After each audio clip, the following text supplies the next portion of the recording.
All the white guys get on one bus and all the black guys get on another bus. Who told them to do that? Who told them? You think coach sent out a text and said, I want white guys on bus A and black guys on bus B? No. Who told them to do that? I heard it. You're whispering again. What is your name? Kelly, stop whispering. You got all the right, well, half the right answers. Yeah, you said you've redeemed yourself.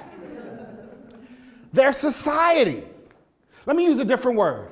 Their culture. Their culture. Their culture said, we belong over here and they belong over there.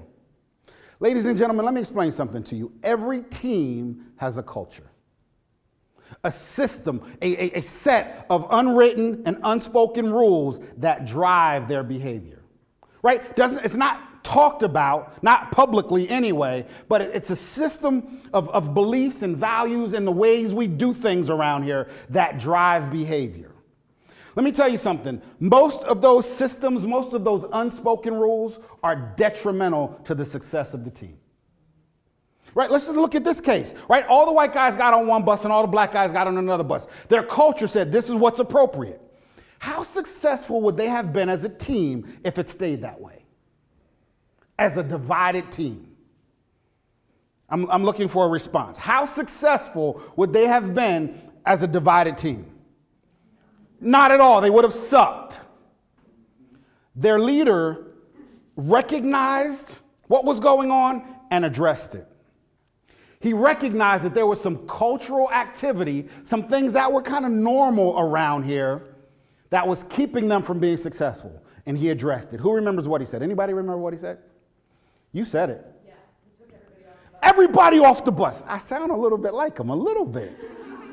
Everybody off the bus. I want offense and defense together. I want a white player seated with a black player, and this is going to be your roommate for the duration of camp. Why do you do that? Why does he care who they're sitting with on the bus? Why does he care who they're rooming with in the dorm? Why does he care who they're eating with in the cafeteria? He's a football coach. He's trying to win football games. What does that have to do with this? Or what does this have to do with that? Sounds a little better. What's he trying to get them to do? Say it again. Could you say it 3 times? Communicate. You guys would suck as a choir. Let's try it again. He's trying to get them to do what? Communicate. Yeah, we're halfway there. What does communicating on the bus, in the dorm, in the cafeteria have to do with winning football games? Let me explain it to you. Please hear me carefully. Open and honest communication is the only way to build trust. And where there is no trust, there is no team. Let me walk through that one more time. I need you to get this. Open and honest communication, really getting to know your teammates, really being in a position and the type of relationship where you can be open and honest is the only way to build what? Trust. Please say it. Trust. And where there is no trust, there is no team. I don't care how many talented individuals you have. If we don't trust each other, we will not be an extraordinary team. Period. Done. There is no argument. Where there is no trust, there is, please say it, where there is no trust, there is no team. Sports, families, communities, it doesn't matter. Where there is no trust, there is no team. I don't care. You can hire the best and the brightest across. If we don't trust each other, we will not function at 100%. We won't even be close. Let me explain to you wait, before I do that, let's go back to that movie. Julius and Bertier, the 2 stars of that movie. They hated each other at the beginning of camp. In fact, they had a fist fight. Right? You better take down that poster. You better use your Superman X-ray vision and look right through it. Boom, boom. The next thing you know, the entire team is fighting. That's pretty adversarial.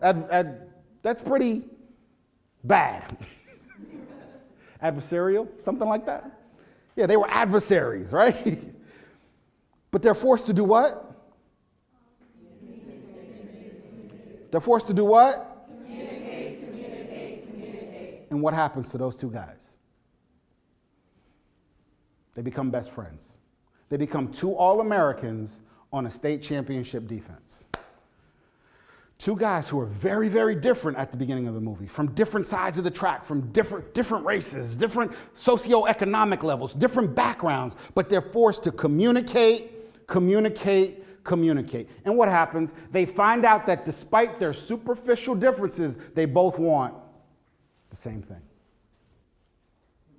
Through open and honest. If we don't have that, we're not going to get to trust.